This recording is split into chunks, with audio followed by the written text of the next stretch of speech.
Welcome to the original Rockin' Wrestling Radio Show. Welcome to Beyond Ringside, your source for wrestling, MMA, and boxing in the Southeast. To contact the Ringside Roundtable of Beyond Ringside, email them at beyondringside@gmail.com. And now, your host for Beyond Ringside, the man, no myth, all legend, Fast Eddie Layne. I want to say greetings, good evening, how you doing? Welcome into Beyond Ringside Live. Thank you for joining us on the simulcast on this 21st day of February. Live from Studio One, you got him, the Magic City Motor Mouth, Fast Eddie Layne, welcoming and tag team partner, the one, the only, MaBo Bowman. What's up, brother?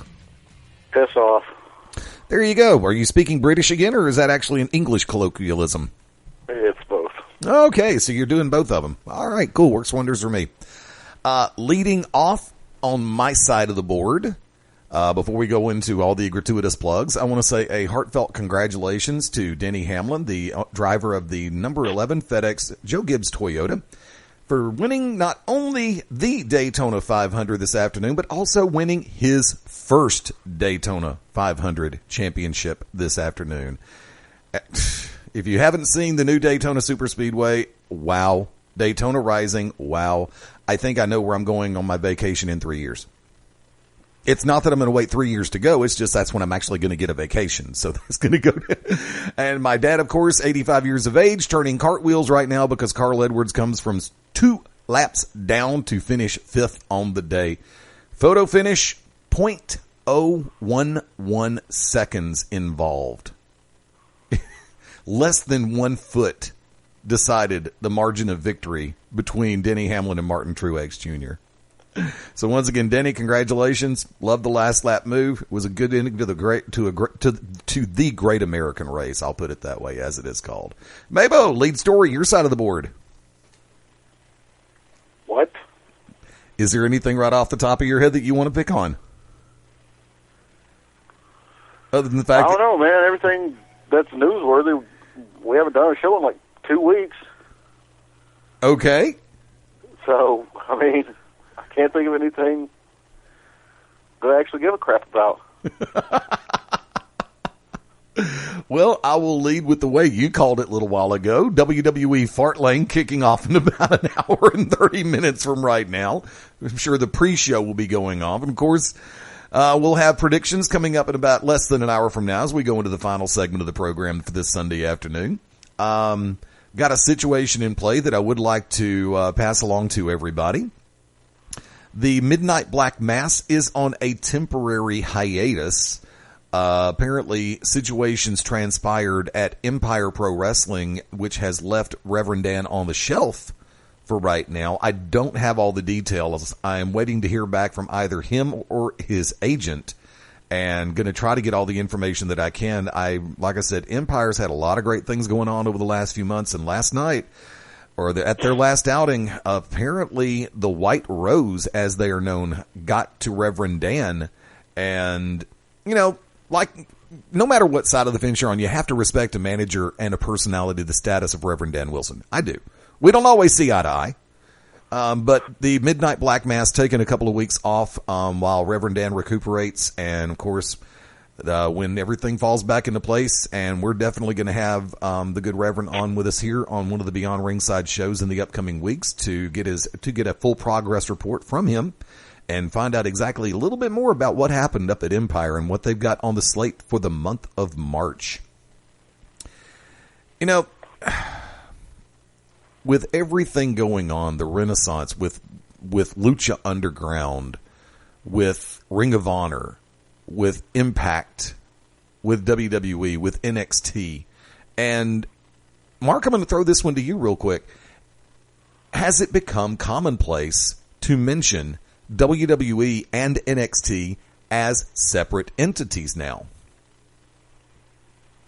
Well, yeah, I mean, pretty much the only time they're ever mentioned together is when somebody from NXT gets called up. So that's about the only time you really can mention them. Because NXT, to me, is, and I don't care if I hurt anybody's feelings, you can suck a bag of donuts. Freaking NXT is above and beyond as far as product-wise.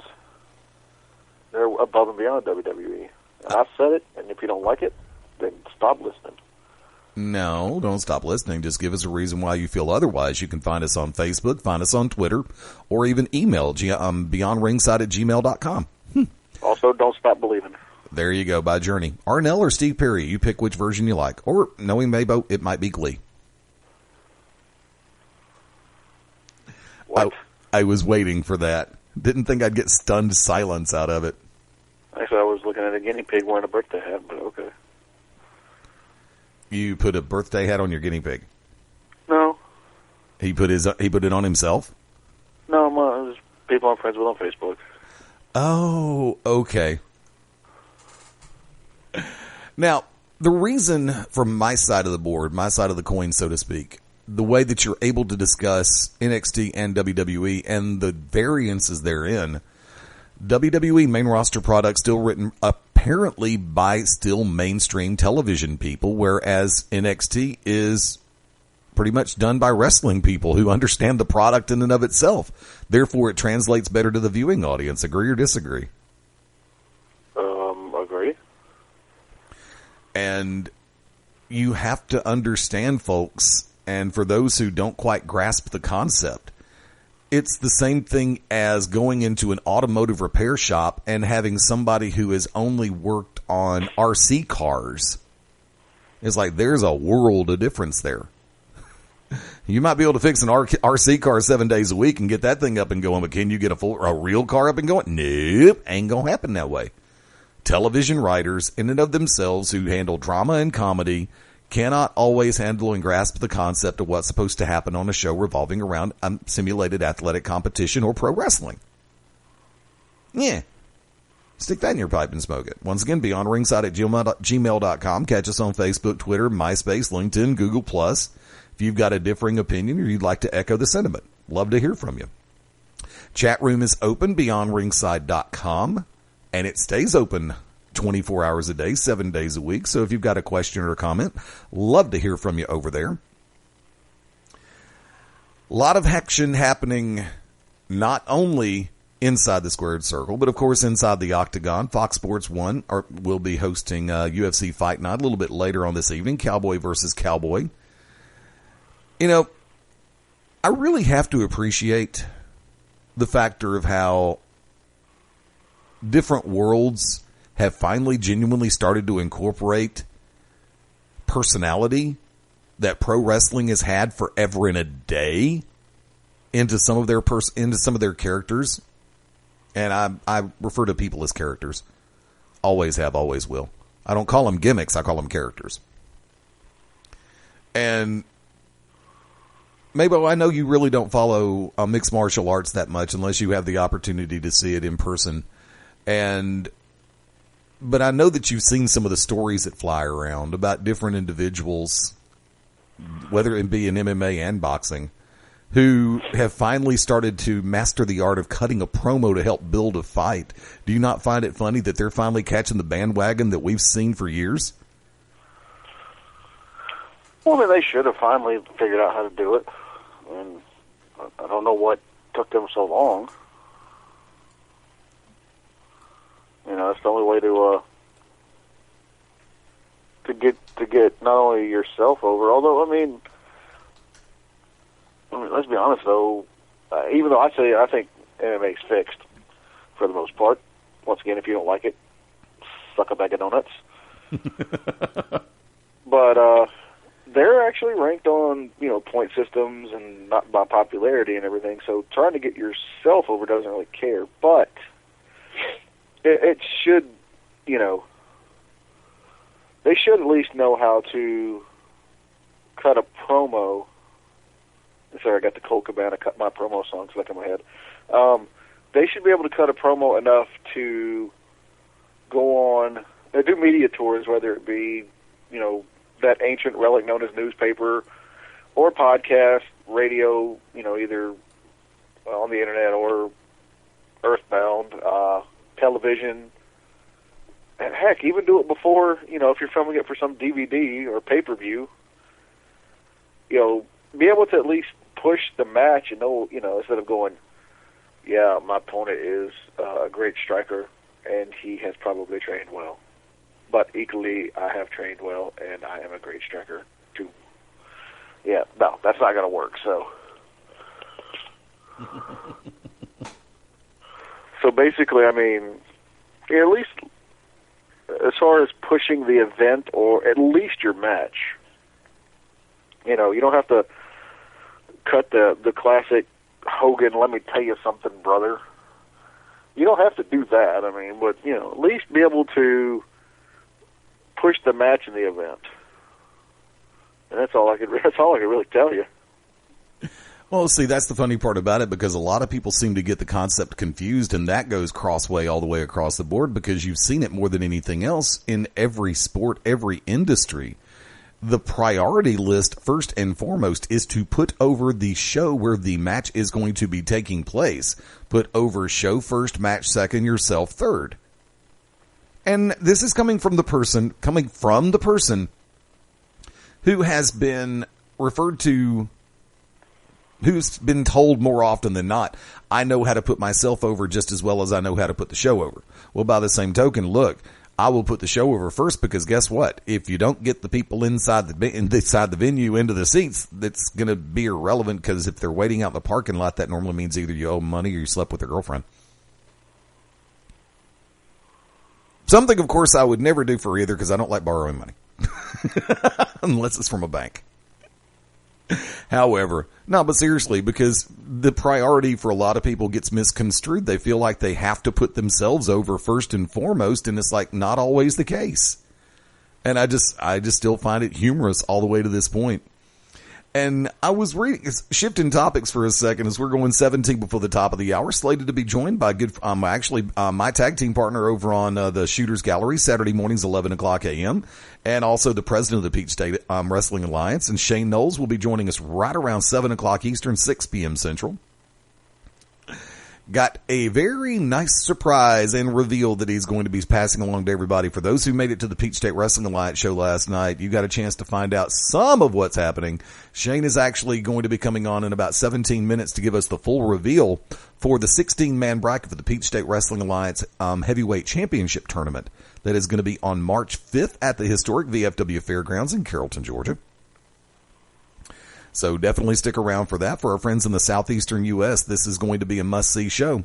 Also, before I go any further, want to let everybody know this coming Tuesday night, February the 23rd, 9 p.m. Eastern, 8 Central, Global Championship Wrestling's GCW Radio will be going live. Going to have all the updated show information for the first round of the JYD Memorial Tag Team Tournament, which is slated for February 27th in Pell City, Alabama at the Pell City Civic Center. If there was one individual on the current WWE roster that you wish would drop from social media altogether, who would it be, so you'd never have to hear about them again on social media? Who would it be, Mark? Oh, social media? Yeah. I don't know. I've kind of laid off on following really anybody on social media, so I can't really say. Well,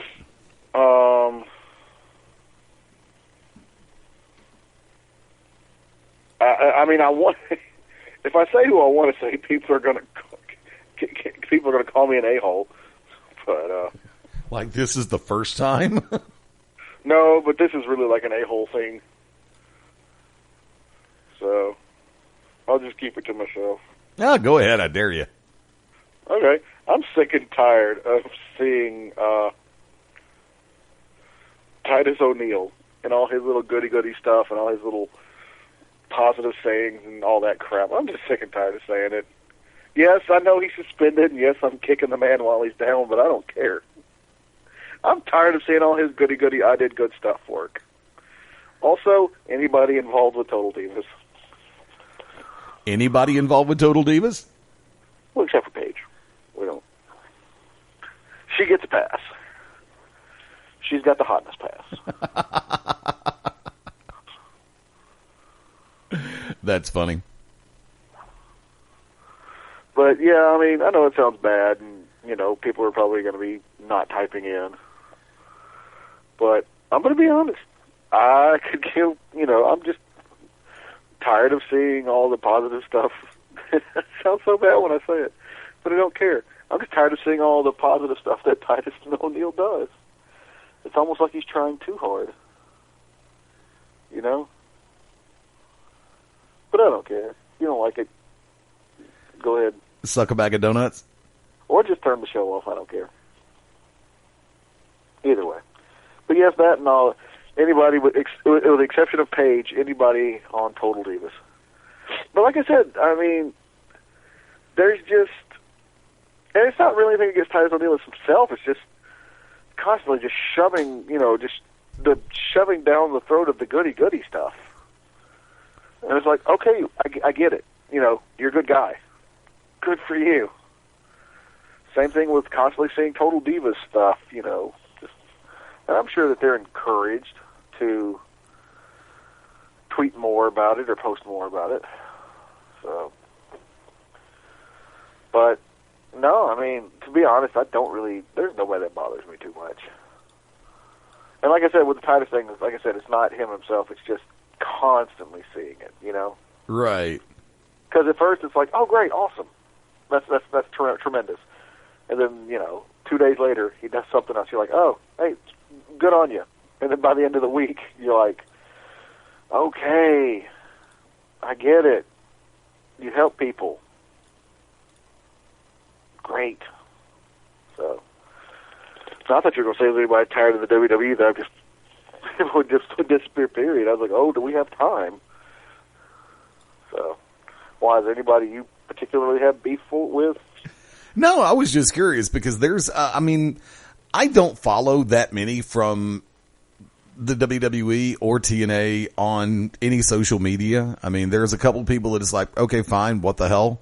And there's some where it's like, yeah, I have no reason. Just because they work for the 2 or 3 big companies doesn't mean I'm going to automatically follow them.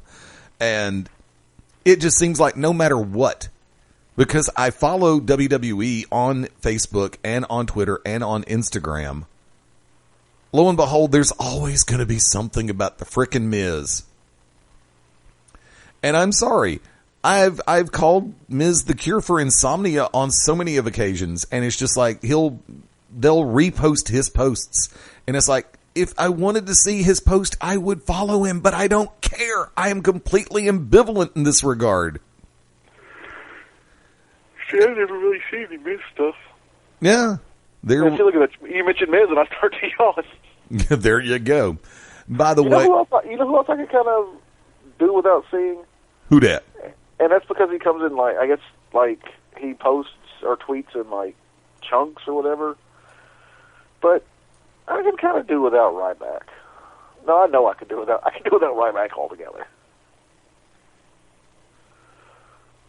I need him to, leave. Just go somewhere. Maybe go to Japan. Okay. I've got to do this one because I just discovered, even though it's been up for, technically it's like 11 hours old or posted from yesterday. I would like to extend congratulations to Joey Ryan.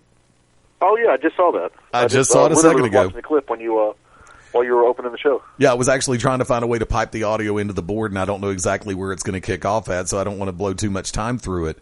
I think that it was absolutely tremendous. Apparently, he was in an intergender match with his then girlfriend, Laura James, at Finest City Wrestling in San Diego, California.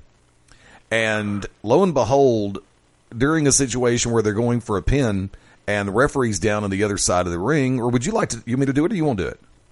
Oh, go ahead. Okay. Well, while Laura James is checking on the referee on the other side of the ring, Joey grabs a ring box and a microphone. You can't really see the ring box, but you can see the microphone. The announcer drops it off in the corner, in Joey's corner. Right, I saw that. And Joey, when she turns around, drops to one knee, and she stops dead in her tracks. It's like, what? And then he goes for a full long form. It takes a couple of minutes. Proposing marriage. And, fortunately for him and the rest of the crowd there who were just like pins and needles on this one, she said yes. They hugged, and he turned around, rolled her up, small package, 1, 2, 3. I just thought that was hilarious as hell. That is something that I did not expect from Joey Ryan, but you know something? It is absolutely incredible to see. MaBo, your thoughts? No, I just thought it was really cool. I also thought it was the fact that they, after the proposal, I guess they went to hug. They finished the match, and he hooked her in a small package. Yeah, that's what I said. For the pin. So, like I said, I thought it was pretty good. And I kid you not, for the longest, I thought he and Candice LeRae were dating because they were in the world's cutest tag team together. But, you know, it turns out that it's her and Johnny Gargano who are dating. Or actually, I think they're engaged and possibly married now at this point. So, but yeah, no, I thought it was cool. I thought it was, you know, classy with them both being wrestlers and everything. A little bit of that twist. I mean, you know, I thought it was definitely cool. And somebody actually posted on the Joey Ryan page for the video the fact that the ref continued to sell the bump. Let's not forget that. It's like gold. I love it. And, of course, in the middle of the hug, you know, rolled her up with a small package, so that definitely necessitates the hashtag of... Go ahead. No, it's your little saying, or you and Wick, or you and Wick and Dog, or whatever. Don't know. Never waste a heel turn. Oh, okay. Yeah, that's my bit. Yeah. He said it. Wick said it. I'm the one who hashtagged it. Yeah. Every once in a while, I do attribute the proper quote to the proper person. Doesn't always happen. I screw it up once or twice. And when I'm corrected, I apologize for it. I'm sorry, how many times? Once or twice. Get over it. What? How many? A week? A day? I have no damn idea. I don't keep that strong a track. Per show? Per show. Blow me. You cannot say that, sir. I did not say anything obscene. You asked me to engage air inside of you. Just received a press release a little while ago, courtesy of the Fire Department of New York. What? The Fire Department of New York Bravest Boxers will be taking on the Irish National Police Service Boxing Club Saturday, March 26th at Webster Hall in New York. 7:30 p.m. is going to be the start time. The night will feature 8 3-round bouts featuring New York firefighters versus Irish National Police Service members. They will fight to raise funds for wounded veterans. Proceeds from this event and proceeds from the FDNY Bravest Boxing Team will go to the nonprofit Building Homes for Heroes. More than 93% of the proceeds raised by Building Home for Heroes go directly toward building mortgage-free, handicapped-accessible homes for returning and wounded veterans. The FDNY boxing team competes in several amateur boxing matches each year against other fire and police departments. In the past several years, the New York Firefighters Bravest Boxing Team has donated over $100,000 to military-related charities. Tickets for this event are going to be available at ticketweb.com, at websterhall.com, and there is a phone number you can call. I'll give that out a little bit later. But once again, that is going to be Saturday, March 26th, Webster Hall, New York City. The FDNY Bravest Boxers, New York Firefighters Bravest Boxers team take on the Irish National Police Boxing Club. That is going to be a good night when you've got some great members of first responders stepping up and accepting a gauntlet and doing something that people are going to be able to enjoy, because everybody loves. Look, when's the last time you saw something like this happen in your neck of the woods, kids? I haven't seen it in Birmingham or our surrounding areas, period. And I think that it's tremendous that some of our first responders put everything in place like this and host a charity event of that nature. So once again, it's going to be for a great cause. I don't care if it's a regional thing, if it's a localized thing. The fact that it's being done, in my book, is absolutely tremendous. MaBo, I mean, how often do you hear about not just first responders, but genuine charity events that go to benefit, in this particular case, people who genuinely need it? I don't really know, Eddie. I don't follow boxing, so I couldn't tell you. Well, it's not just boxing. I mean, there's times, okay, National Pro Wrestling Day was a perfect example, and I thought you'd jump on that one for the fact that they would act, that for the companies that were involved, it was also to help build awareness and a fundraiser for the Polaris Foundation. That's a reshow of boxing. Okay, I should have been a little bit more clear, and that's my fault. I apologize. Well, I mean, there's a lot of places that say they do. I don't want to get into that because that's kind of a touchy subject for me from certain places. As far as you've got ones that do great charity work, and then you've got some that say they do great charity work, but then they're pocketing the money, and we don't have that time we don't have that kind of time for me to get up on that soapbox, because it'll just turn into a rant with foul language, and we got Shane Noles coming on in a minute, so. But for the folks up for the first responders that are doing that, that's great. That's phenomenal. That's AJ Styles. No, that really is something. That's amazing, and I'm glad that they're doing that. It really is. That's one of the things that people, that gets overlooked a lot is the returning vets. And once again, don't feel like getting on a soapbox. This is not beyond politics. So. But, because then that'll lead to people who do stolen valor, and then all these people who I see every day on the side of the road saying they're homeless vets or whatever, and yet, just don't have time. So, but before you can go ahead and finish whatever you're saying about that. Well, I have reached out to, and look, when we have a situation like this come up, and when I saw this press release a little while ago, I immediately attempted to reach out to the individual or people who run the Facebook page for Bravest Boxers. And hopefully when situations come around, as the show date gets closer, I've asked them to keep us in the loop for upcoming information. Also from that vantage point, love to have somebody from the company come on and do a little bit more discussion about the upcoming event. Love to hear about it a little bit more in detail, and I definitely open the doors in that regard. If you have an event coming up, wrestling, boxing, mixed martial arts, roller derby, doesn't matter, a sporting event that is actually that is a charity-based event, get in touch with us. Get in touch with MaBo on Facebook. You can find him at Mark Bowman. You can find me on Facebook, Fast Eddie Layne. Hold on. Let's just stick with Beyond Ringside and Fast Eddie Layne. Wait, because you have people on yours that are in pro wrestling who might actually be listening, can get directly in touch with you faster than me. No, nobody wants to deal with me anymore. Okay. Nobody wants to deal with me, Bo, because I am a pariah. Why are you a pariah? Why am I not a pariah? Somebody's got to be the role. Oh, okay. That works. But from that... Go support these dudes, and if you've got a charitable event and it's legit charity, then get in contact with us. Now, if you're just sorry, I just saw a guinea pig fly across the room.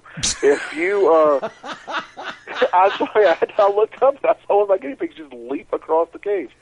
But if you're just trying to raise money for your own selfish reasons, because I don't know, you want to get a PlayStation 4.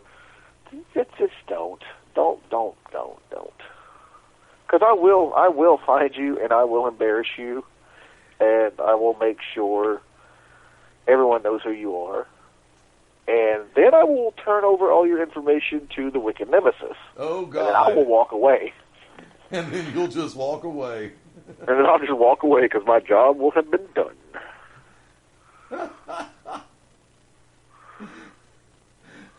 Well, before we go to the top of the hour break, and before we get Shane on the line, I'm going to flip it. I'm going to flip the script in your direction. Anything else you'd like? Why not? Don't? Because I know there's always something you want to bring up. Well, yeah, but we'll bring it up afterwards. Okay. But I will give you a little sneaky preview. Some bitch. Little sneaky preview, kids. Over the weekend in Japan, Machine Gun Carl Anderson wrestled his final match for New Japan, and it said that he is headed to NXT. Of course, no word yet on Doc Gallows, but we pretty much know he's headed there too. But they wrestled their final matches, over the weekend.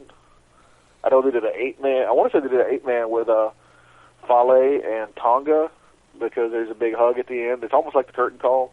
Great. And then so we'll touch on that more and what it might hold for the upcoming NXT run that they are supposed to have, along with maybe the Balor Club, and then maybe get your opinion on some possible rumors of 2 NXT title holders in a relationship. That and much more when we come back after the Shane Knowles interview, which is next after we come back for the first time right here on Beyond Ringside. This is Jim Cornette. You are locked into the show of all time Beyond Ringside. When planning your next party or special event, insist on the best. Full Range Entertainment is a professional entertainment company providing a full range of services. From professional disc jockeys and MCs to catering and photography, when the details of your special day must be perfect, call us first. Wedding receptions, corporate parties, school functions, birthday celebrations, and more. We also have Birmingham's largest selection of karaoke tracks available. With over 40 years combined experience, Full Range Entertainment can provide you with the talent and professionalism you need and deserve to make your next event one you'll never forget. For more information on the full range of services we offer, call 533-HITS. That's 533-HITS. Or check us out on our website at fullrangeentertainment.com. This is Dr. Tom Pritchard, and if you want to listen to the best in professional wrestling, get locked in to Beyond Ringside. 2010, after 2 years of constant bullying, 11-year-old Ty Smalley took his own life. In the past 7 years, more than 55,000 children have taken their own lives due to bullying. That's 22 youth suicides every day. Stand for the Silent is a grassroots organization that educates people about the harsh reality of bullying and the devastation it causes, and they need your help. Visit standforthesilent.org to learn how you can get involved and help us to save lives. I stand for the silent. I stand for the silent. I stand for the silent. I stand for the silent. I stand for the silent. I stand for the silent. I stand for the silent. I stand for the silent. I stand for the silent. I stand for the silent. I'm Roddy Piper, and we stand for the silent. Hello, everybody out there. This is Universal Soldier Phil Shatter, also TNA Gunner. 2 years in the making as NWA National Heavyweight Champion, making my way to the top as #1 in the world. And you are locked in to Beyond Ringside. Do you like beer? Do you like business? Do you like businesses that make beer? Then you'll love this new show. It's the Beer Trail Podcast. I'm your host, Chris Price, and we're going to travel through the world of craft beer and talk to the breweries and see how they got started and what inspired them to make their beer. So check it out at thebeertrailpodcast.com and tell your friends, and hope to see you on the trail. This is Bambi Weaver with Masters of Ring Entertainment, and you are locked in to Beyond Ringside.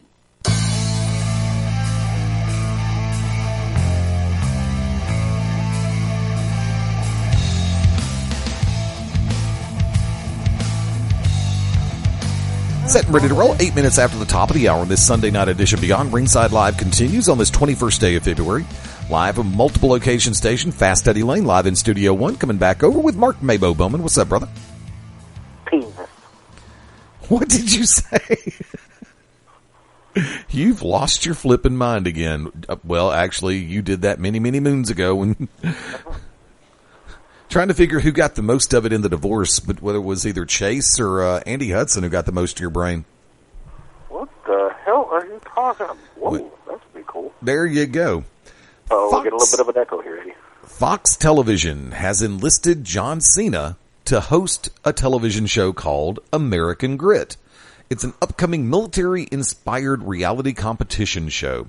The 10-episode series, which will be debuting very soon, will put 16 of America's toughest civilians to the test as they work together to face a variety of military-grade challenges and survival-themed obstacles. By the way, you know who will not be on that show? You. Exactly. And you won't be watching it either, right? Probably not. Unless Nikki's on there doing jumping jacks. Unless who? Unless Nikki Bella's on there doing jumping jacks. I can think of better people to be doing jumping jacks. Well, maybe for you. Cena will be leading an elite group of mentors from the nation's most exclusive military units, including Navy SEAL Commander Rourke Denver, Army Sergeant Noah Galloway, Marine Gunnery Sergeant Tawanda T. Hannibal, and Army Ranger Nick the Reaper Irving with up to $1 million of prize money. This is the ultimate test of strength, grit, the human spirit, and most importantly, teamwork. American Grit is going to be produced by Left Field Pictures and executive produced by Brent Montgomery, David George, Adam Scher, Will Nothaker, and John Kroll. Cena also serves as executive producer for the show. You know, whether you like him, whether you don't like him, you have to sit back and respect some of the things that he does, because he gets it. He gets the concept of entertainment. He gets the concept of what WWE, can and can't do. He understands the concept of giving back. He understands the concept of reaching out. He also understands the concept of building toward his own damn future. Say what? What did you just whisper? He's lost his... What are you, in conversation with Schmidtke again or something? No. What did you do, MaBo? Nothing. Carry on. Okay. So... I will sit back and say, even though I will probably forget about it 5 minutes after we discuss it, I do want to wish everybody who is a part of the show the highest level of success. I hope Cena works out very well as the host, which I have a feeling that he will, because he's got the standstill personality to be able to pull off something like that. MaBo, you were making a reference to Machine Gun Carl Anderson before we went to break. Go ahead. Yes, apparently not apparently, I guess it did. Over the weekend over in Japan, I guess Guns and Gallows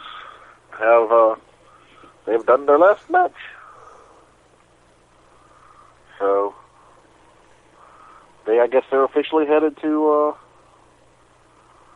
NXT.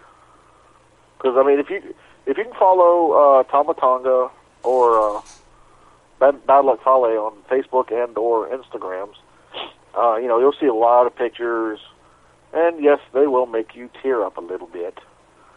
But they're paying respects and hugging, and at one point, and there's because they were called the Core Four of the Bullet Club, because with the exception of Finn, those were those four were left before the Bucks and AJ and Kenny Omega and all that came in. Chase Owens. But you can see them, they're paying respects. Fale and one of the pictures, Fale and Tama Tonga are bowing to Guns and Gallows, I guess, as they were kind of called. But yeah, the picture that kind of got me though was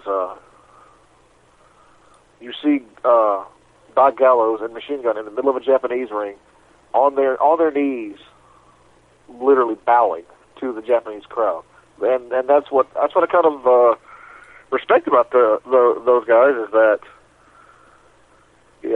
one I missed the podcast that they were doing on the MLW network, Talking Shop. Right. That was always good for that was not just good for a laugh, that was great for a laugh. If you like immature humor and people yelling over each other. Oh, kind of like us half the time. Yeah, pretty much, yeah. So, but, it's the fact that they sat there and they paid their respects to the Japanese crowd, because they know that Japanese crowd was what helped, keep them going. So... And, they're, it's from what was reported on Twitter from a guy who was there, or on the inside or something, I don't know, that Machine Gun said that he was headed to NXT. So if he's had, then the reporter was all like, well, there's still no word on Doc, but I mean, come on, Gallows will be there.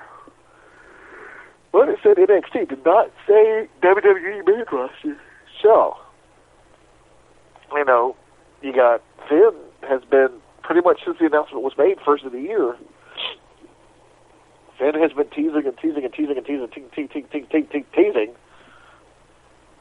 Bullet Club, Balor Club. Could we finally see it? You know what I'm saying? Yes, I do. Yes, I do. What's going to happen at NXT in the upcoming weeks? Guess what? Awesomeness. You're going to have to tune in and find out. And this is something that I genuinely appreciate because not everybody is rushing to put out NXT spoilers or Lucha Underground spoilers, whereas just everybody wants to be the first one to just blab their frickin' gums and start typing like a mad idiot when it comes to TNA and WWE spoilers. It's like, hey, here's what happened on SmackDown. Here's what happened on Impact for the next 7 weeks. It's like, I don't No, well, Eddie, I hate to correct you there, buddy, but people are very prompt at putting NXT spoilers out, so. I choose not to see them. But yeah, I mean, I would can't much really say that people don't rush to do that, but they do. I would much rather in 1 week rush to find out about the final result of Thunder Frog versus the Proletariat Bora Moldova. Well, that only happens once. They don't film that, so. Well, it'll come up on Chikaratopia, won't it? For about 6 months. I mean, they got other stuff they got to get past. But, Oh, shoot. Yay, phone line's ringing. Is it Shanae? Yes, it is Shanae. Better late than never. Glad to have him on board. Ladies and gentlemen, welcoming my tag team partner from the Shooters Gallery on Saturday morning and also the president of the Peachstate Wrestling Alliance, Shane Noles. What's up, brother? Oh, doing well, man. My apologies for coming in looks like about 14 minutes past what was originally scheduled, so my apologies. Do you have your hall pass? Can I acquire one for a nominal fee? Yes, you can. I know just the person. MaBo, sell him a hall pass. Oh, it's going to cost you. Oh, yeah, I don't think I'd get the same deal I'd get with Fast Eddie here. Not with MaBo. With me, it cost wings. With him, it at least cost nachos. Oh, no, it'll cost wings and nachos if wings are going to be offered. Come on, man. Speaking of, no plans for March 5th. After the show, Buffaloes, B-dubs, wing bet. Sounds good to me. You'd think I'd forget food? Please. Who do you think I am? First off, congratulations. Also, one half of the brand new PWA Tag Team Champions. Oh, thank you very much. Nigel Sheridan and myself, very fortunate, alongside with the Wicked Nemesis, to capture the belt. Last night in the opening match for Peachstate, a solid house again for Peachstate Wrestling Alliance. $224 paid in the house, and yeah, kick things off. I mean, the besties, I guess I'll just, for those that don't know, during the match, they had the advantage. Hashtag Trending Now comes down to ringside, picks up the tag team titles, and just starts to pose with them, taking selfies, saying they sure would look good on us. Now, Michael Stevens, Zach Edwards, they were not so distracted they didn't focus on the task at hand, still keeping the advantage. But it allowed me to get, I'll say it allowed me to get a little bit of a breather, because they weren't just staying only continuously. Stevens goes for an Irish whip into the corner. He comes charging. I catch him with an uppercut, pop up to the second turnbuckle with a sunset flip. Title changes hands. Now, later on, as hashtag Trending Now, just about seemingly like they were about to go and get the victory over the get-along gang of T-Dog and Marco, man, you saw a different side of the beautiful ball besties. I mean, came in and started annihilating. Hashtag Trending Now, the match was thrown out, but that's not really even the story.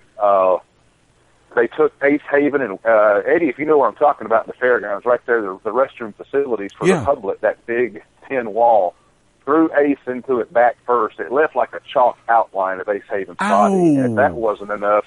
Picked him up in a double team maneuver and threw him head first into that same wall like a lawn dart. Then with Charles Zanders, the roll-up door where the ring is brought in, they put Zanders' leg on the concrete, rolled the door all the way up, and rammed that roll-up door all the way down on his leg. So it looks like some serious injuries for Ace and Charles going forward. I mean, it was a devastating beatdown by the former tag team champion. Wow, is this going to keep them out of action, or are they still or have we received any kind of preliminary medical reports yet?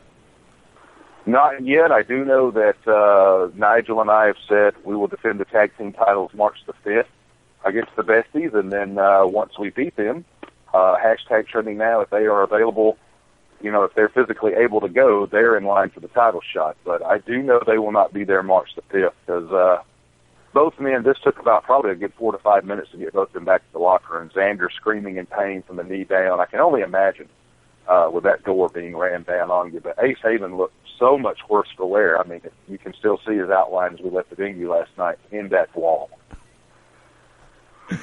When you said chalk outline against a wall, first thing popped in my head was Iron Man 3. With what happened with the Extremis experiment going bad. It's like, boom. When is a ouch? I can only imagine the pain they're going through right now. So definitely, Ace, Zanders, my best to you. Amy, keep an eye on them and keep them straight. And especially if Ace starts to get out of line and rush himself, just smack him on the head with a cast iron skillet, put him back in bed. But congratulations once again on the tag team title victory. See, here's the weird thing about it, Shane, and I'm just going to shoot straight for a minute there. I could have sworn going into this it was a non-title match. It was, and once we got in the ring, Wicked started saying, there was another tag team in the tag team tournament January 16th that did not get pinned. Their match was also thrown out, but unlike Tommy Too Much and Simon Sermon, we did not insert our nose into the main event and stick our nose where it didn't belong, and we just asked for a title shot because we weren't beaten. The Besties decided that wasn't going to be the case, so Nigel and I took matters into our own hands, and Nigel quoting the great Sid Haig when he said, if I wanted to hear an asshole talk, I'd fart. And finally agitated him enough to put the belts on the line. Like, if you don't take us seriously, that's fine, so why wouldn't you put the belts up if it's all but a foregone conclusion that you're going to win anyhow? Lord, have mercy. I could say that on Sunday evenings, right? We're okay on that one still. It's kind of the same rules apply on Sunday as they do on Saturday. The only okay, good. I didn't want to censor it. Well, I thought that was MaBo whispering something for a second there. Marcus, you're a little bit quiet over there, buddy. Everything okay? Yeah. Okay. But so it was him whispering something. Okay. But meanwhile, back at the ranch. So I do want to find out though. No Limits title. Kevin Blue last night. How'd everything go? I mean, his match. Have not found out yet. I can't say you can call me Nostradamus, as I very much predicted yesterday on the Shooters Gallery. I thought that match could be a show stealer. After we won the tag team titles and the opening contest, man, Kevin Blue and Drew Adler went out there and showed what the No Limits division is all about.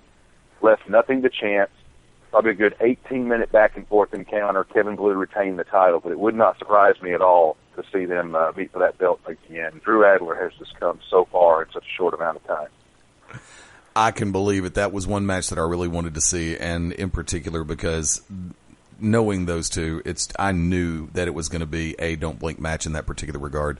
I'm just going to go ahead. I can tell you, yeah, it had the entire locker room buzzing watching the monitor on that match. I can believe it.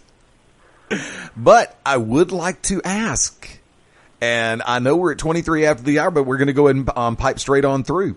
Now, last night, you said that the special designee from the Georgia Wrestling Commission, Bill Behrens, was going to be in attendance last night, and he was going to have an announcement for everybody revolving around the Heritage title. He did. The entrance for the PWA Heritage Title Tournament, which kicks off March the 5th. I do have the full list here. Thank you, Bill. But he also, when I had floated out there that he had made rumors that there would be a special stipulation, I don't think anybody was prepared for what he came with. He said, the whole reason for this tournament was Jimmy Rave was a champion. There was the double pin with he and Sal Renaro December 26th. The title was taken by Sal, then held up when in the rematch there was no decisive finish. So he basically offered he said he knew the crowd wanted Jimmy Rave. They wanted that. And he said, I think Rave has been done unfairly. Of course, also with Sal Renaro. So the match between Simon Sermon and Jimmy Rave, Sal came out and made himself into a three-way on this deal. Bill's hands were tied. He said, and this was such an interesting concept to me. He said, I'm going to give someone basically a shoots and ladders or get out of jail free card opportunity based on this match tonight. And how he explained it is with Rave and Renaro seemingly, deserving, I suppose, a chance.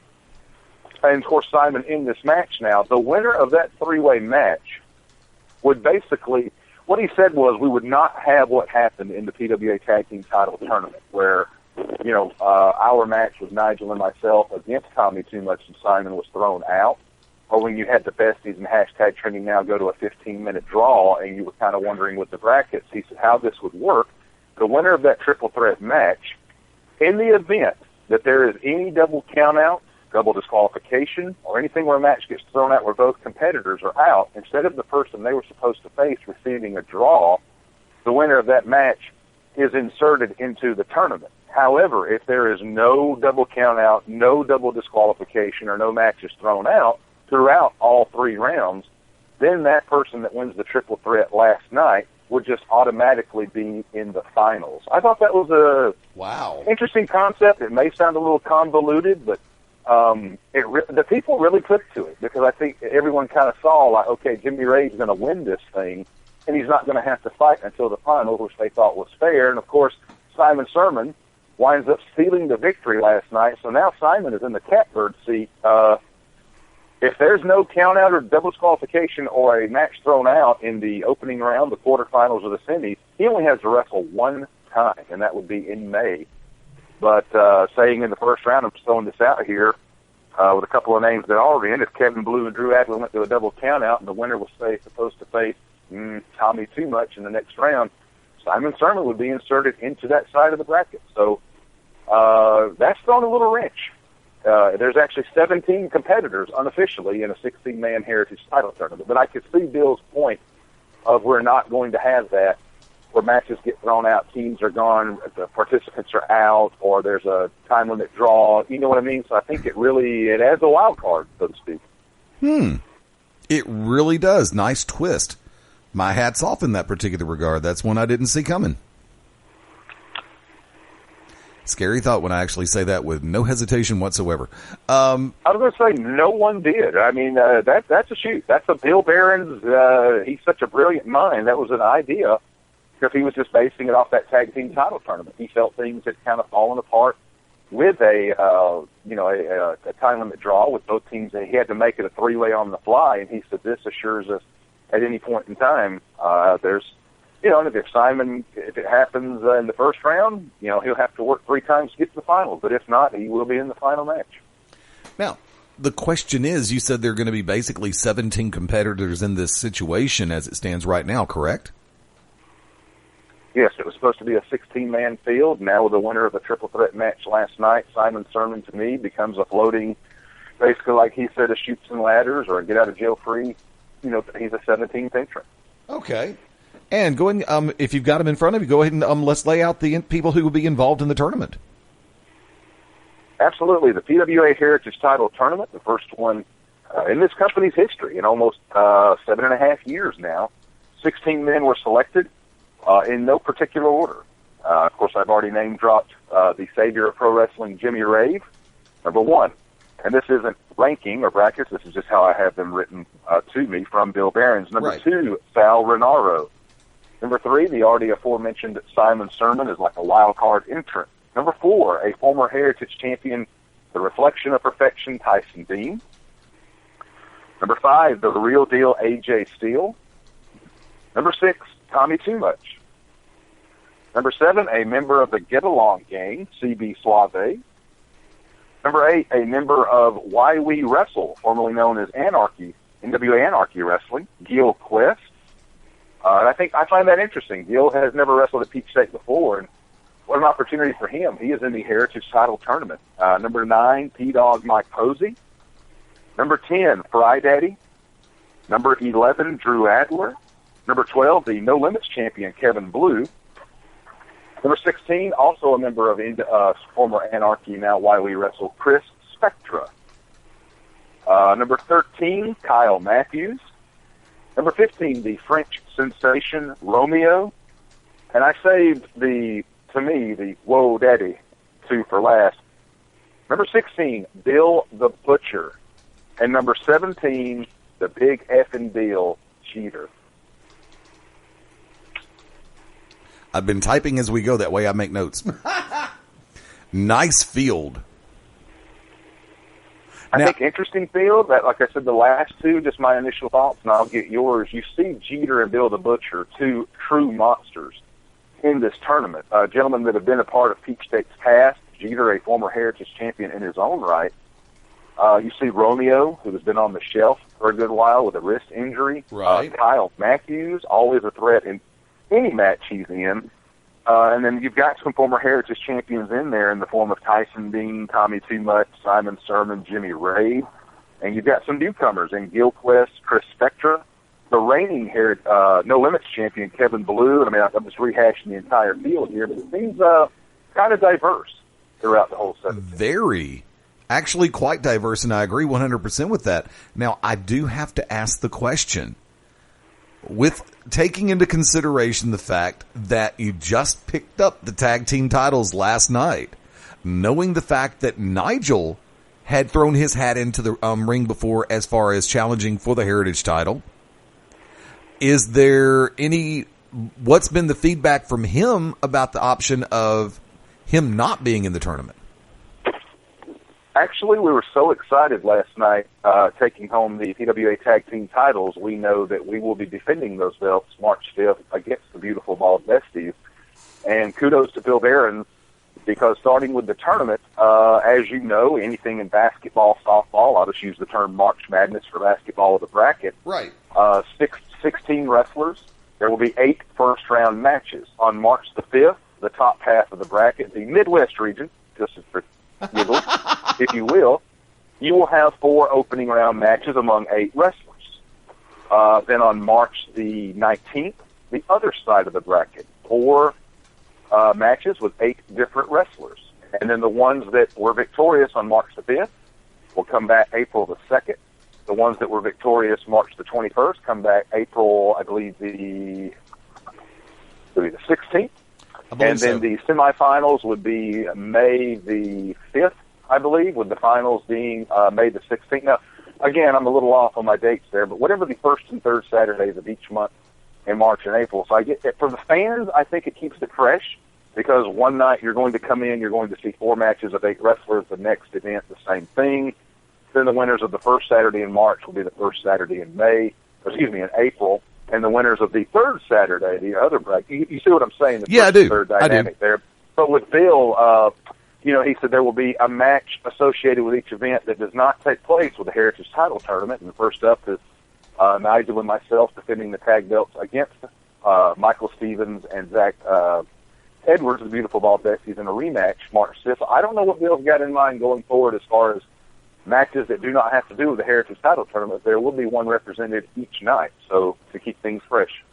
So as it stands right now, coming into Saturday, March 5th, you're going to have 4 matches out of the brackets are going to be announced soon. But as far as it goes, you're going to have 8 of the participants in 4 matches. March 19th, the balance of the field will be in competition, with the exception of Simon Sermon, who is a wild card entrant at this point. April 2nd, your March 5th winners will come back and compete in round number 2. April 16th, your March 19 winners, and then you'll work out the semis and the finals from there. Correct. And, I'm excited for that, and I think, like I said, for the fans' point of view, it keeps it fresh. Now, the brackets will be released this week exclusively to www.PeachstateWrestlingAlliance.com. You will not find it on our Facebook page or on Twitter or on Instagram. Website exclusive. Bill was working on those, but I can drop a couple of matches to you that I know in advance that will be on March the 5th. If you'd like those now. Yeah, go for it. Should I say, when I just sit here and say it's going to be website only? Tell you what, for as much as I would love to have the scoop and the exclusive for the BR family, I'm going to go ahead and sit back and say, let's go ahead and keep the integrity of the situation and go ahead and make it a PeachstateWrestlingAlliance.com exclusive. Sounds good to me. And so yes, the brackets will be drawn up, and I think from a fan's point of view, or anyone can look and say, okay, I see these guys are going to be in the top half of the bracket, these guys in the bottom half, so you can kind of follow matchups that you might not normally see, I think, with people that are not involved in title programs or feuds or angles, and you can kind of say, okay, if this guy beats this guy, he'll face the winner of this. I think for the fans' point of view, you're going to get it out there in advance and really get a chance to kind of try to play your own March Madness bracketology. Looking forward to it. And it all kicks off Saturday, March 5th. I'm looking forward to being back with the family. I think we're going to try to drag MaBo over there and have him go do wings after the show. Awesome sauce. MaBo, you with us? Huh? You in for the wings? I'm in for the wings. I mean, I have to... Eddie, you know I'm a jet setter these days and a fashionista, and I could be flying from Milan to New York. I don't know. Well, I know you're going to be busy on the 27th because you're going to be jetting back from Atlanta, Georgia, up to the Bronx, New York for Dead Man's Chest from Chikara. Sure. There you go. Figured I'd throw that curveball at you.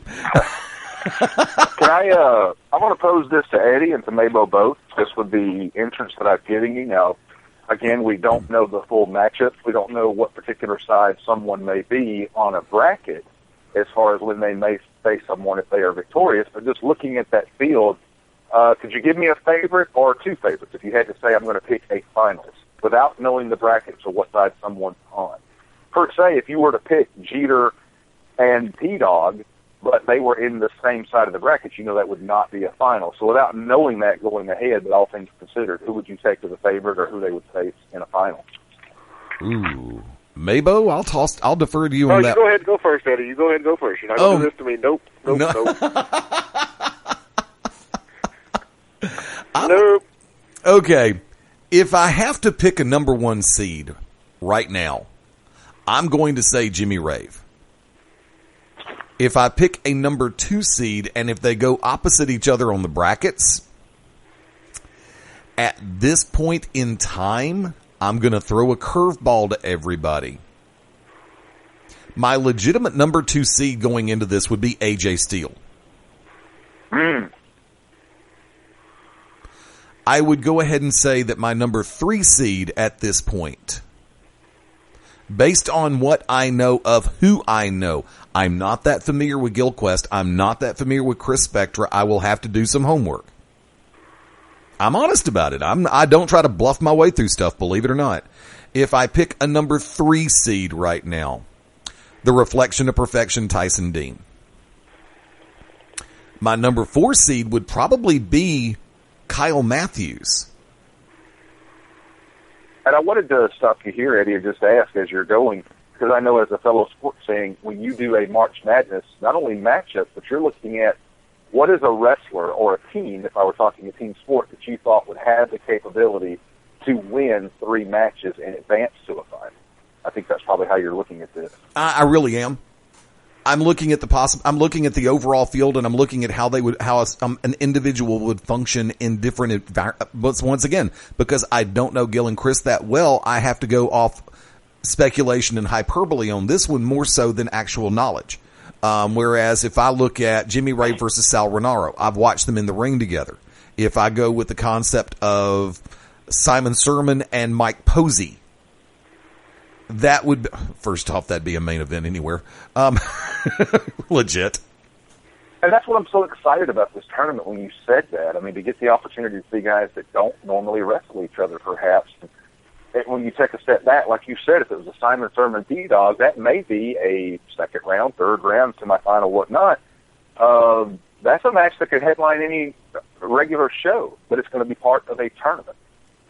But see, also the thing that I have to sit back and be completely and totally honest about, it's because I don't know that much about Gilquest or Chris Spectra, the fact that I don't know how far they could legitimately make it in a tournament environment based on the wild cards in play. I need to go back and do homework, because for me to do that, it's like, okay, coin toss, which one would I pick first? I don't know. Whereas, once again, go ahead. I was just going to say, I'll give you my top 2 or 3 seeds as we go along, but I've got to look at this.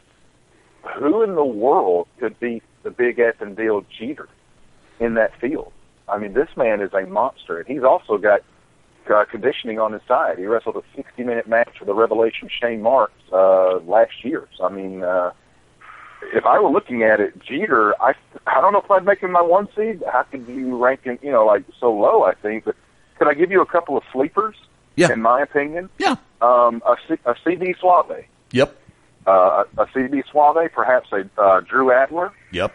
And I'm going to say a Kyle Matthews or a Romeo. I'll put it this way. I think Jeter and AJ Steele would be one hell of a match. Two absolute destroyers going head up. And be very remiss if I didn't say, let's go ahead and throw the one out there. Jeter and Kyle Matthews. That's another one because you've got a classic matchup in play. But I know that, do me a favor. Once again, March 5th, Carrollton, we're back at the fairgrounds, right? We are, yes, sir. How much are the tickets? $10. And folks, remember, keep your eyes open. PeachStateWrestlingAlliance.com. Going to have all the info. And plus, this coming Saturday, over on the Shooters Gallery, going to take a little bit more of a look on the brackets for March 5th. I have to do this. For those, I was going to say, the brackets will be released, I do believe, Thursday. As we get closer to time, if that'll be in the afternoon or the evening, I'll have more about that. But I think Thursday is the day when the entire field with the brackets will be released on the website. And I know that Bill will be more than happy to send them to me next Saturday. So after the radio show, he's like, "Oh, was I supposed to do that? Oh, sorry. Okay." I can't do a Bill Barron's impression right now because I just really don't feel like doing an impression of anybody right now. Kmart sucks. Tell you what, let's shift gears real quick. We're going 19 minutes before the top of the hour. Shane, can you stick around and go in predictions round with us? Sure, absolutely. Coolness. WWE FastLane. Thank you, MaBo. I appreciate that. I really do. That is one of the most beautiful titles for a pay-per-view since Slumber Slam. And I'm the one who started that one. MaBo leads off the show by calling it Fart Lane. Yes, I loved it. Let's go and take a look at it. Coming up in just a little while, and I'm sure the pre-show. Which one is supposed to be the pre-show match, MaBo? Do you remember? Well, it looks like Alberto Del Rio's beating the crap out of Kalisto, so... 2 out of 3 falls match. Okay, we'll take him back. I'll go ahead and turn to you. Predictions and thoughts. If you weren't watching it right now, what would you say? Because I'm not watching right now, so I know what I'd say. I'm not even really watching it, so it's on. Doesn't mean I'm watching it. I think Kalisto might hold on to it for a little bit longer. Shane? Yeah. I want to say Alberto Del Rio. My brain says Kalisto. I think they've swapped that belt back and forth a good bit. I think it's time for stability. I would be willing to agree. I would love to keep the belt on Kalisto for a little while because, in my humble opinion, Alberto Del Rio does not help the United States Championship, and the United States Championship does not help him. I'm sorry. Del Rio, to me, is a cardboard cutout. He is a one-trick pony, and at least Kalisto has some personality and a lot more moves. He's a much more physically gifted competitor inside the squared circle. AJ Styles versus Chris Jericho. Mark MaBo Bowman, who and why? Styles, and because Black Lives Matter. I thought guinea pig lives matter. Oh, they do lie. You turned on your guinea pigs. You sold them out. No. Trust me, I would take I would put my guinea pig's lives over anybody else's life, including my own family. We know. Because when the guinea pigs poop on your floor, it's cute. When your family comes and poops on your floor, it's just sick. It's just weird. Weird. That's not even weird, dude. That's just warped. Shane Noles, AJ, and Chris. I'm going to call it a draw, with the hopes that a fourth and final, if it were a rubber match, would take place. Stay out of my playbook. At WrestleMania. Stay out of my playbook. But I was not going to say draw. I was actually going to say double count out. Because you're right. Because to get a good payoff on this match, I would definitely make it a to me, AJ Styles versus Chris Jericho is a WrestleMania match, not a freaking FastLane match. I think that these two guys, give them 15 minutes and let them run and let them go outside and play for a little while. Go ahead and take the count out and say, fine, we'll settle this at WrestleMania. And if you want to settle, I mean, I'm sure they'll come up with a cute stipulation for it and not just sit back and say, we'll settle this score at Mania. I think this match would be look, it's already an indie darling match. And I hate that term. It's already a fans blow-up match. And I look at it like this. I've marked out for the series. I have no problem admitting I'm a fan of this series. Chris Jericho is one of the best of all time. I don't care. He is a first ballot Hall of Famer in my book and hopefully in anybody's book. AJ Styles has been tried and true no matter where it is. If it's the crap they gave him in TNA with the appearances in Ring of Honor where he had a chance to shine just like in New Japan and everywhere else he's been. AJ Styles is a great in-ring competitor and performer.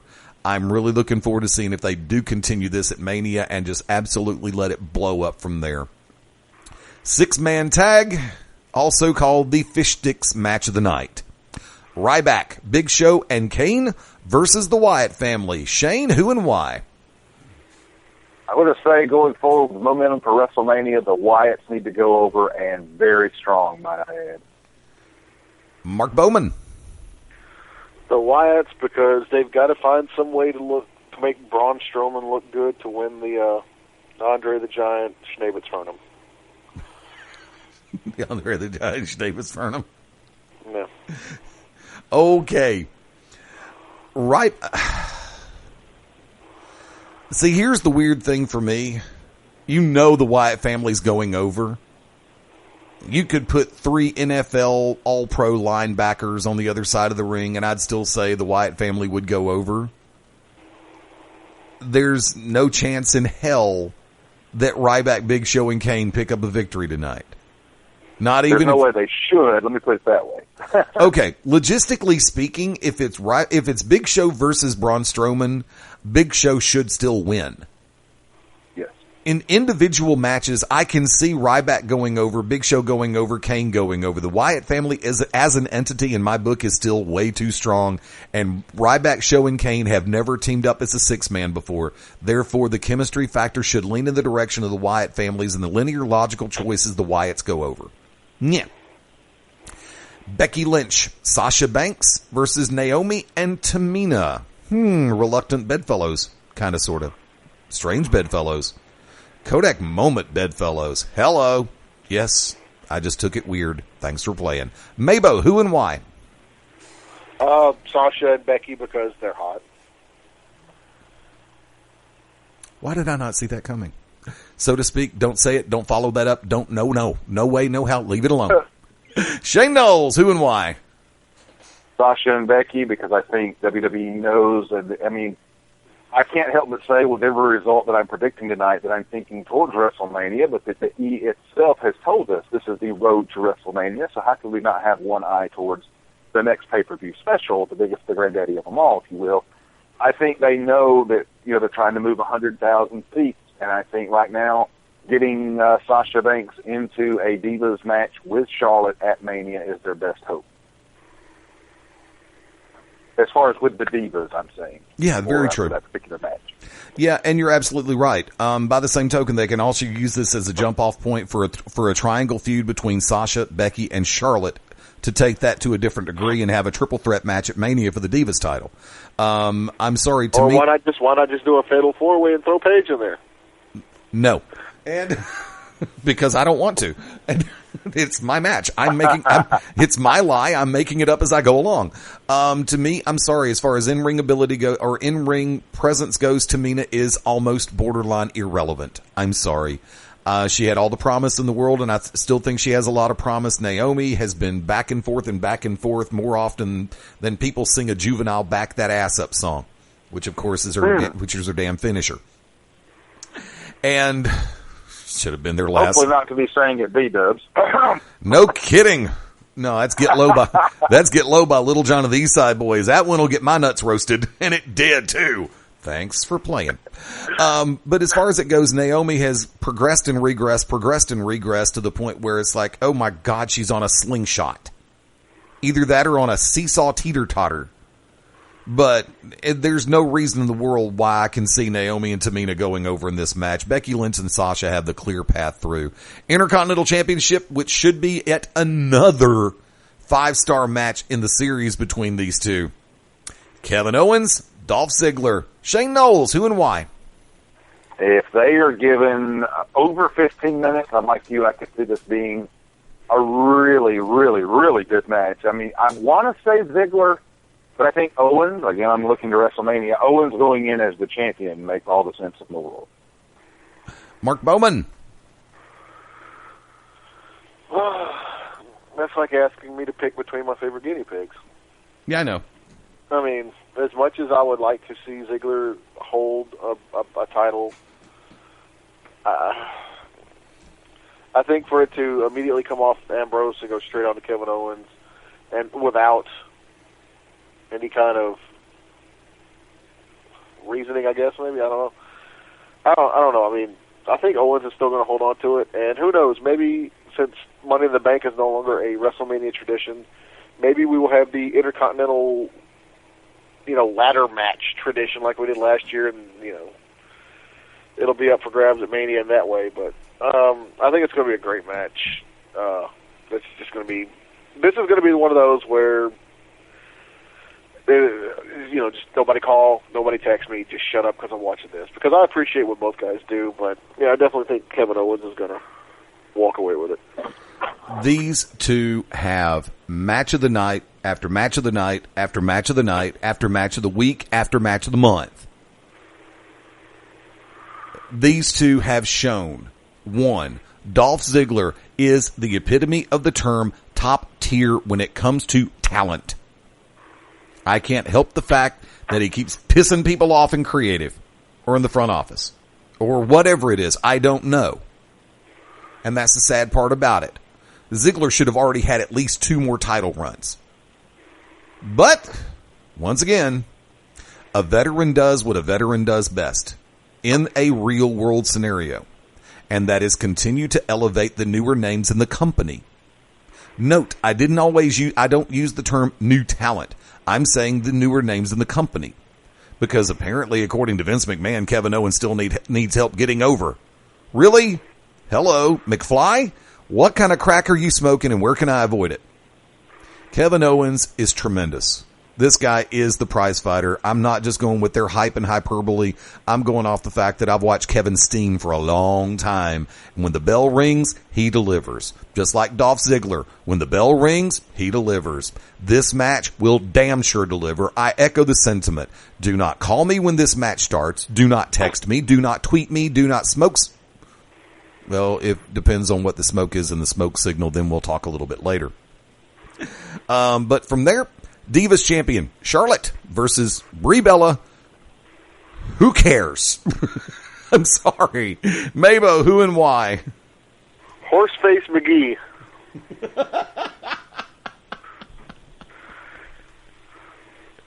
with her little, I wish seriously, when Brie's throwing her little Daniel Bryan kicks, I wish she would kick that mole right off of Charlotte's face and right into the trash bin. But it's not going to happen, so Horseface is going to win. There you go. Shane Noles. I'm going to go with Charlotte, probably with some assistance from her father. I'm going to go with the taller female genetic clone of Ace Haven.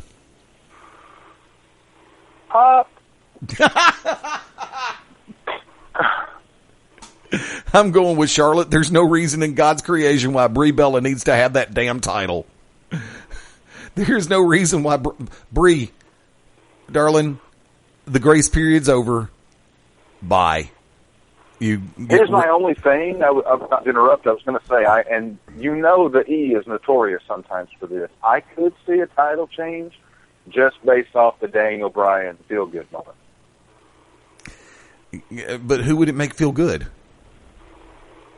Right. I just meant with her being, If she wins, if she were to get the Divas title and start doing the yes thing in the middle of the ring, any fan that has an iClue above iClue, I like that. An iClue above dried wallpaper paste will boo the mortal hell out of her. Quit stealing gimmicks. And trust me, Raymond is not a gimmick. She sounds like she has to go to poop, which is normally something MaBo would have already said, but he hasn't said that. Therefore, I decided to take it and run. Also, let's do it. Dean Ambrose, Roman Reigns, Brock Lesnar, triple threat match to determine Hunter's opponent at WrestleMania. Mark, MaBo, Bowman. Can we just skip that and question AJ's hairstyle choice? No. Because we know the answer, but what is up with his weird semi-emo hair? By the way, did anybody see who won the 2 out of 3 falls match? Because I didn't. I didn't. I'm not watching it. Shane, did you catch it? Did not, sir. Oh well. We don't. If it's not Roman Reigns, then somebody's peed in Vince's Cheerios or something, because it's going to be Roman. And we're going to end up seeing a Dean Ambrose, Brock Lesnar, hardcore fight for your life. I don't know. Paul Heyman on a pole match. Ouch. I'd rather have him in the birdcage suspended 15 feet above the ring. Shane Noles, who's going to win? I am going to throw the 12-6 curveball here and say Brock Lesnar. With a heel turn from Dean Ambrose faces Roman Reigns at WrestleMania, because I think they're starting, this is just my personal opinion, is Roman Reigns versus Triple H going to sell 100,000 tickets or even get close to papering it where we could? Maybe not. Could Brock Lesnar and Triple H? Yes. And I think it's as close as it can possibly come. And I think with Paul Heyman's little side shots at Triple H and all these promos, it hasn't been directed just at Reigns and Ambrose. That leads me to believe they could go with a swerve, with a turn, Lesnar for the belt versus Trips, and a Reigns-Ambrose feud. I'm sitting here holding a message from Robert Cosper in my hands. Yes, the cause is actually alive, kids. He said, quote, I hate to say it, but I'm looking for the Ambrose upset. Commentary has all but proclaimed Lesnar the winner. And he also goes on to say that he feels that the pre-show is horrible, so he didn't say who won the match. WWE just sent me a message letting us know that Kalisto won. Thank you for listening, WWE. All right. Hey, I'm not lying. I'm sitting there on my iPad. It just came across the screen. It just said that Kalisto defeated Alberto Del Rio in the 2 out of 3 falls. Well, MaBo, we're 1 for 1. So, well, there we go. That means all of us are 1 for 1. Like I said, I did not pick ADR. But I will throw this curve for both of you. My favorite one. Which match on the main show has to live up to the hype? MaBo? Ooh. Live up to the hype? Which match has to perform tonight in order to give fans what they feel would be their money's worth on this show, other than the main event, which you know is going to probably suck, except for Dean Ambrose? Well, I mean, they've been pushing that whole... It's either going to be the women's title, or they've been pushing that 6-man pretty hard for some reason. So, because, they keep doing the packages of the Titans, of the old Titans falling, blah, blah, blah, so... I'm going to say it's one of those two. And the third one I would say would be the women's tag match. But, I mean, yeah, they've had more TV time as far as like actual matches. But as far as promo packages and everything, I would say the 6-man or the thing with Charlotte and not Nikki.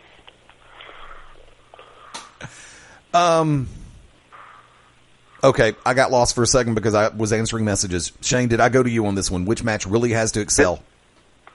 I threw a curveball, and I'm going to throw a splitter. This one I think we all know will deliver, but it was the worst-kept secret in pro wrestling that AJ Styles would debut at the Royal Rumble, and now I think this is his first advertised pay-per-view singles match. The first match on Raw with Jericho, in my opinion. The rematch on SmackDown, great. this one, whether or not they're going towards something for them at WrestleMania, AJ Styles, the hot free agent, his first advertised WWE singles match, even though they know what he can do, I think there's going to be some eyes, like, how, we know he's got the fan momentum, but how he comes off this pay-per-view match tonight, how far could they really go with him? I mean, they're really good on first impressions and stuff like this. I'm inclined to agree on the factor of we know that Ziggler Owens is gonna blow everybody away. They have it. Styles Jericho is gonna blow everybody away. They have it. I want to see whether or not the 6-man tag can prove me wrong. This match has to excel. This match has to show me something. If the Wyatt family is the new face of evil and Kane Big Show being the old guard, so to speak, and Ryback at mid guard, so to speak, we'll work on that concept. This match has to show me something as to why that torch should be passed. When you've got the demon, the monster, and whatever, right, the big guy taking on the Wyatts, this match has all the potential in the world to be the biggest cluster bang that you will see. But will it? Will the professionalism of Big Show and Kane step to the forefront and take control of this match and help the Wyatts keep everything on the tracks? Ryback is its own animal. That's all I'm going to say. I think that has got to be the match that steps up and excels tonight. Music bed's coming up in the background. Let's go ahead and throw it real quick. Mark Bowman, last call, shameless plug, sir.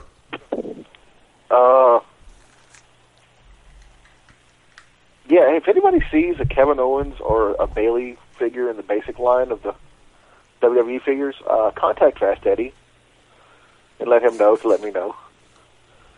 Because I've already stashed a Finn, Hideo, and Tage, but I really want the Bayley and the Kevin Owens, and I know they're out. So, and also, I think it's awesome that there is an Adam Rose and the Bunny 2-pack tag team figures. I saw that one. Oh, I think that's amazing. Oh, and can we just go ahead and appreciate, because we didn't even make mention of it, and I think it's because of Eddie, because he doesn't like the people involved. He's against their race. But how awesome is New Day going to be on the Cutting Edge Peep Show? And the reason why Eddie didn't say anything is because we all know Eddie does not like Canadians. That's not true. I like Wiggy, and she's Canadian. You like Canadian bacon. Oh, there's a line I could nail right there, and I am not gonna do it. Hello, Cassidy Hubbarth. Where have you been hiding on ESPN? Holy mackerel. Probably away from you, Creepy McCreeperson. There you go, Creepy. Wow. It's been a while since you've called me that. I'm humbled. I'm flattered, and I appreciate that. Shane Knowles, last call. I would be remiss if I didn't mention today, congratulations to Denny Hamlin winning the Great American Race, the Daytona 500, and I will say showing some kahunas. Unlike last year, the restrictor plate race in Talladega I attended where everyone stayed in line. Denny Hamlin knew his teammate Matt Kenseth was leading the race. He knew his other teammate Kyle Busch would probably follow the leader. He still ducked out of line. A great finish to the end with Martin Truex Jr. I mean, hats off to Denny Hamlin for actually doing some outside-the-box thinking to win the race today. And real quick, what do you think about Carl coming back from 2 laps down to finish 5th? Tremendous. I have a buddy named Parker, big Carl Edwards fan, and when he slapped the outside wall, he said, I'm not going to watch anymore. I said, dude, it's just minor damage. He's still in the top 15. And even though, got those 2 laps down, worked his way back up to the top 15 when I texted him, but good finish. And I hate that for Matt Kenseth, because really, other than Dale Jr., he had the car, it seemed, at Speed Weeks, and got shuffled all the way back to 14th on the final lap. Exactly. For my last call real quick, I just want to say thank you to everybody who came out last night to Cahaba Oaks. I had an absolute blast. Started early, went late, and had a great time from start to finish. Thank you to Angel, to everybody at Cahaba Oaks. The entire staff was tremendous to me last night. Greatly appreciated, and looking forward to coming back and seeing y'all in the near future. I'm just going to sit back and say it like this.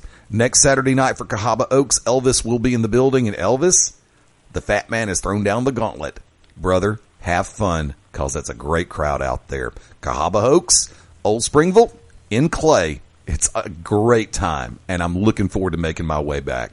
Just like I'm looking forward to making my way back this coming Friday night to Buffalo Wild Wings Alabaster. Tim, CC, Rick, Jeff, Reagan, the whole staff out there. Love you guys, and I'll see you this weekend. Let's go ahead and take it around the horn real quick, and I'm going to go ahead and say, actually, I'm going to go back to Shane for shameless plugs.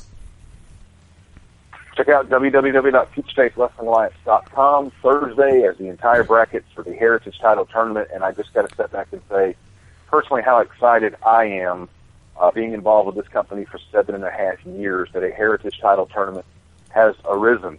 And Bill Behrens, with his innovative ideas and very thoughtful selection process. There's gentlemen that have never competed at Peachstate before in this. There are former Heritage champions that have not been in the company in over a year. Some of the hottest people, hottest wrestlers within the ranks of Peachstate now and across the Southeast.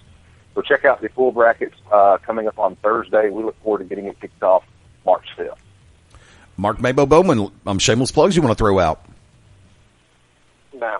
But I just want to question why Eva Marie was used in the FastLane promo. Because they want to try to keep her semi-relevant, and they think she looks hot in lame. Dude, she was not semi-relevant when she was semi-relevant. So, but it's the boss, and then my girlfriend who doesn't know that she's my girlfriend, Becky's about to come out. So, yeah.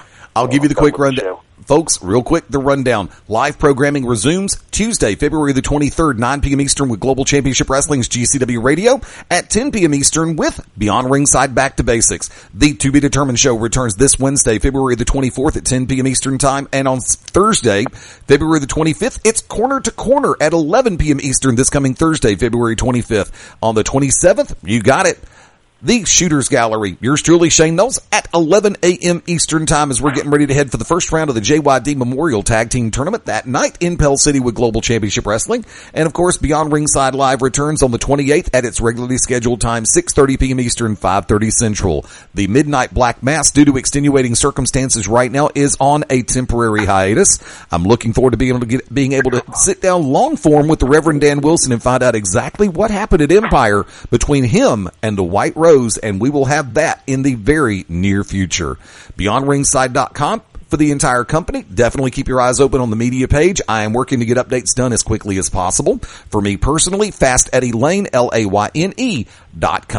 Till next time, have a great night. Have a better tomorrow. From Mark MaBo Bowman. I want to become an official Irish last liquor. That's funny. You win. For Shane Noles. I'll enjoy FastLane this evening, fellas. I noticed it just kicked off, so I'm going to get off here and enjoy the network special. I'm the Magic City Motor Mouth Fast Eddie Layne saying until next time, adios, das vidania, hasta luego, auf Wiedersehen, ciao, sayonara, adieu, arrivederci, farewell, abasino, au revoir, until we meet again. Aloha means bye-bye. Join us right here next time as we all go, echo and all, beyond ringside. Bye for now. Check out